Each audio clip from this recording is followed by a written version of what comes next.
TDP ప్రభుత్వ హయాంలో పిన్నెలి గ్రామంలో పూర్తిగా వల్లకాడైందని పల్నాడు జిల్లా నరసరావుపేటలో గురజాల మాజీ ఎమ్మెల్యే కాసు మహేష్ రెడ్డి అన్నారు. పిన్నెలి గ్రామంలో వైసీపీ సానుభూతి పరులుగా ఉన్నటువంటి 200 కుటుంబాలను గ్రామం నుంచి టీడీపీ నాయకులు వెలివేశారని మండిపడ్డారు. ఇక ఆ గ్రామంతో వివాహ సంబంధాలు కలుపుకునేందుకు ఎవరూ ఆసక్తి చూపడం లేదని తెలిపారు. ఎమ్మెల్యే ఎరపత్నేని శ్రీనివాసరావు ప్రతిసారి అందరూ బాగుండాలని మీటింగుల్లో నీతులు చెప్తున్నారని ఆరోపించారు. పల్నాడు అభివృద్ధి కోసం ఎరపతినేని ఒక్క అడుగు వేస్తే తాము 4 అడుగులు ముందుకు వేస్తామని తెలిపారు కాసు మహేష్ రెడ్డి.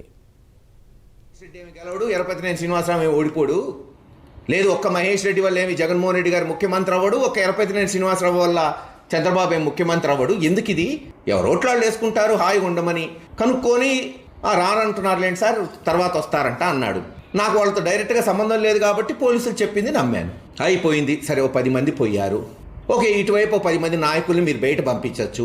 నిజంగా అక్కడున్న మా నాయకులు తప్పు చేసుంటే 200 కుటుంబాల అంటే రేపు మళ్ళీ మేము వస్తే వాళ్ళకు 200-300 కుటుంబాలు పోవాలా?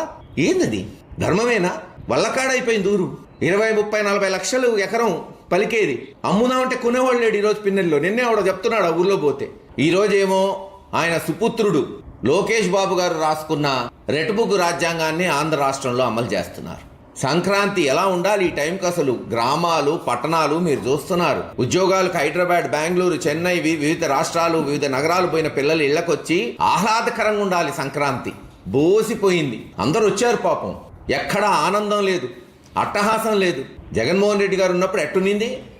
సంక్రాంతి వచ్చింది 9, సరదాలు తీరుస్తుంది 9 అని పాడుకునేవాళ్ళు గ్రామాల్లో.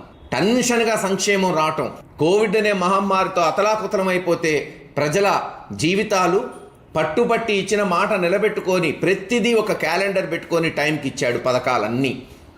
సంక్రాంతి ముందే రైతు భరోసా పడేది. ప్రతి